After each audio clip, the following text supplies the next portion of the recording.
was 17 to 18. It don't smell bad. It's You have a warrant for your arrest? What? You have a warrant for your arrest? Oh, no. Who is Latasha Jefferson? Oh, that's France. That's his medication. What is it?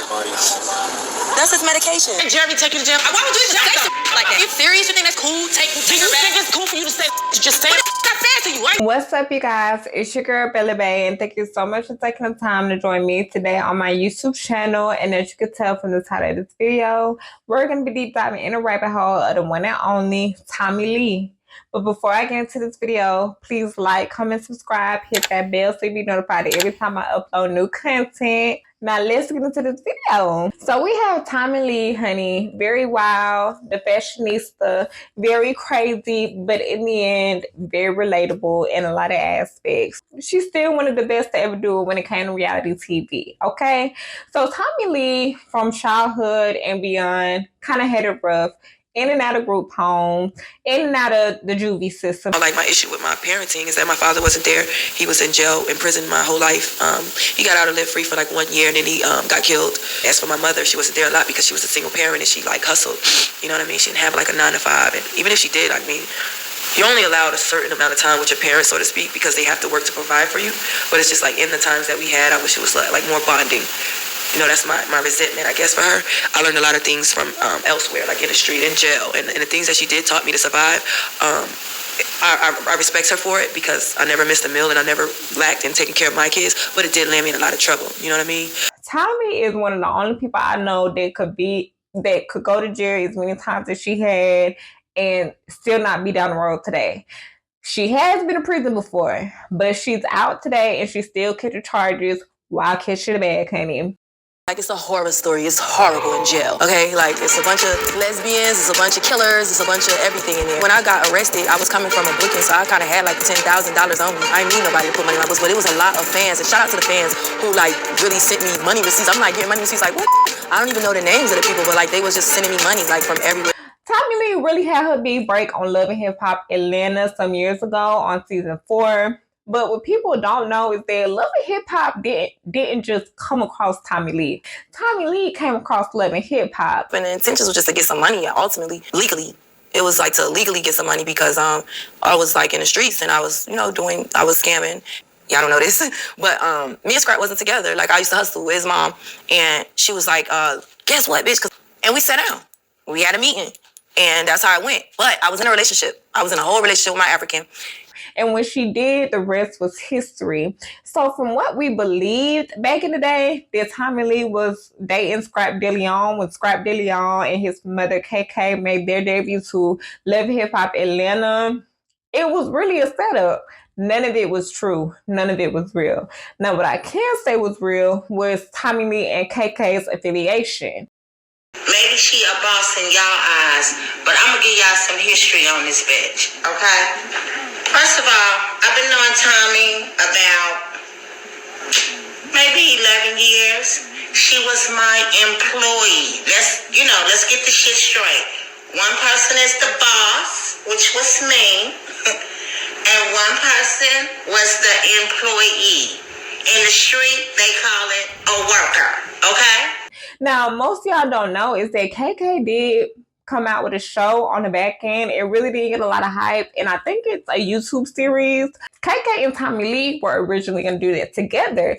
Tommie Lee actually went to KK with that idea. We could do a show. I always wanted to do a show. I always wanted to be on TV, all the shit. I was like, we should do a show. Just tell them how I go. Like, we'll give them the game, and then we'll, you know what I'm saying? I was like, we could get paid off of it. I'm looking at all the reality shows, like Flavor. It was like all of that. Like, the MTV shit. It was like a lot of reality TV shit going on. So I'm telling her, we should do that. And she like, bitch, you the police. But some way, somehow, KK came back and she said that Love and Hip Hop was trying to recruit her son and her son needed a love interest.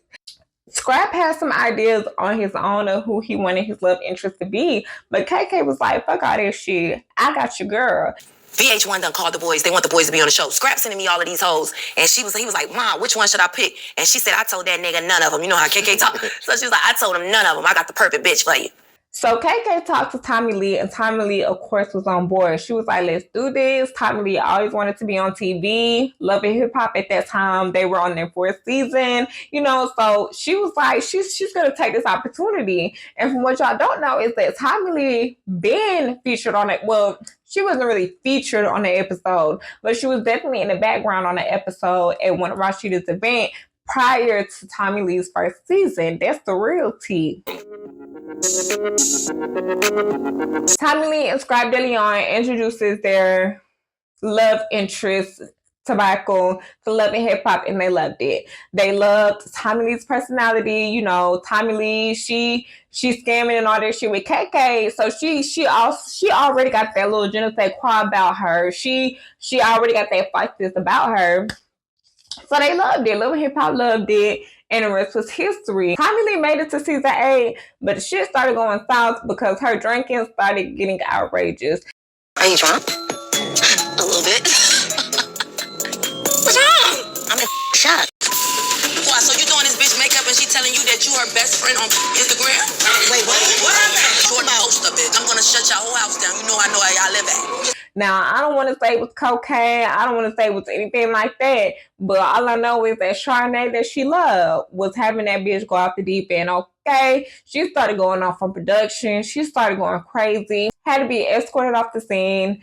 And we never seen Tommie Lee go back to hip hop ever since, honey. Never seen it. Bitch, bye. I bitch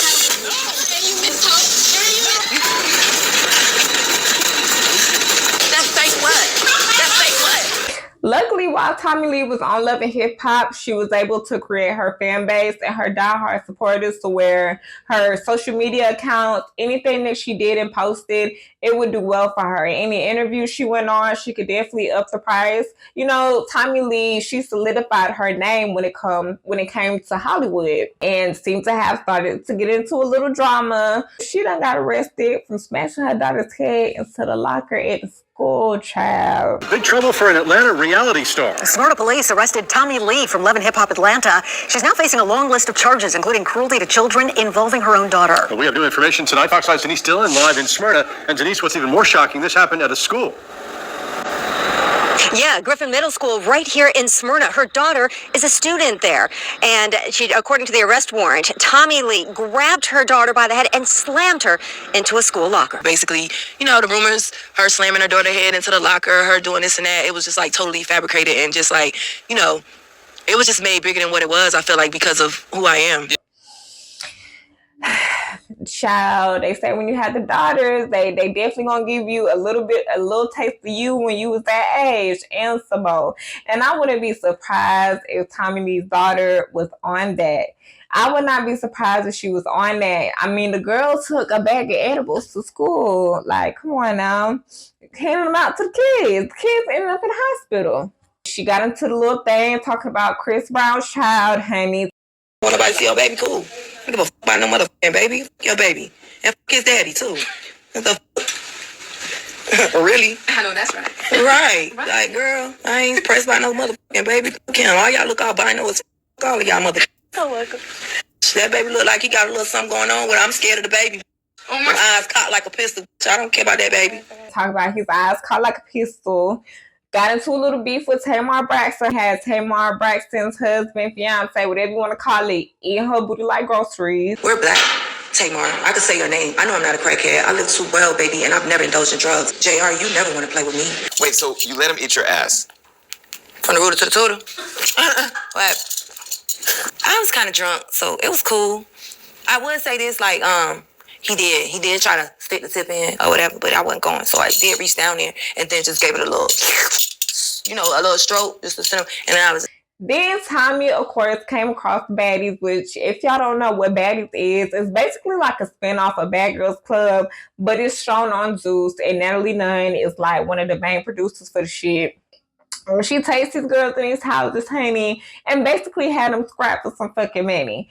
So Tommie Lee, of course, being one of our reality bad girls, is featured on that show. She just like basically foreseeing these girls, because that's around the time Christian Rock was, you know, on the show, before Tseki and all them got on the show. And she's basically like just foreseeing these girls. They're coming in here. They said they need Tommie now. Hold on, wait. Are you good? Last touches on her. Last touches on her. Is she good? Does she hear the cross? Get this motherfucking extra on. Get this extra. I didn't hit that. Favoritism, huh? Y'all got some favoritism around this motherfucker? Tell me, huh? You got favorites? What's up? You got favorites? And let's not forget about the Tommie Lee and Art Bar situation. You know what? I see that thing on the street. It went no smoke. So don't get your ass like that. When you went to the radio station, motherfucker, years ago, exactly why I don't know why we here. Years ago. Because Tommie Lee and Art Bar had some little beef online, and when Ray J was, before Baddies came out, Ray J and Princess had this little show on Zeus called To Sit Down or something like that, when they would have these different celebrities sit down. You had Natalie Nunn and Big Red from Bad Girls Club do a little sit down. Eventually, Tommie starts wanting to clean up her image. She doesn't want to be portrayed as just some crazy ass older woman and things of that such. She's a grandmother now. She wants to do something that she could really leave her mark on. So yeah, as of now, Tommie, she still posts her videos. She was just on an episode of Baddies. Fight, let's hit. If you want to fight, that's it. Let's hit. We're not going to do that. I don't want to speak you. I was walking off the stage because they know what I'm doing. Something's in. You get what I'm saying? So if you want to fight, we can second time. I'm whatever you think. So I'm just being honest. I'm people I'm not giving that light to. What? Yeah, I'm not just giving certain people light. Why are you not fighting? Because I'm not. One thing I can say about Tommie is that she's definitely gonna bring them ratings in. This is my life. And when she brought the little BB pew pew on there, honey, threw all them bitches for a loop, honey. It was real good. It was real good. I loved it. I love seeing Tommie on the screen, but I just wish we could see her more in a positive light. Cause you know, it makes good for reality TV and the people love it and they love Tommie. But let's be real, like if that shit was to happen in your personal real life, you would be like, what the fuck is this bitch on? You would be, it's cool to watch shit on TV when you bored because you ain't got nothing to do at home. You ain't got nothing to listen to while you at work. You ain't got nothing to watch when you cooking in the kitchen. So it's entertaining to watch from a distance. But if you up it close and personal to that shit, you would not want to be around that type of shit. You wouldn't, like, it's only so much you could take in real life versus just what you watching just to watch it because it's funny and entertaining. You know what I mean? So Tommie, you know, she's still doing her thing, and I hope that she gets to where she's trying to be. So that's all I have for this video. Please like, comment, subscribe, hit that bell to be notified every time I upload new content. Let's get this video to 100 likes, and Baddies Era out.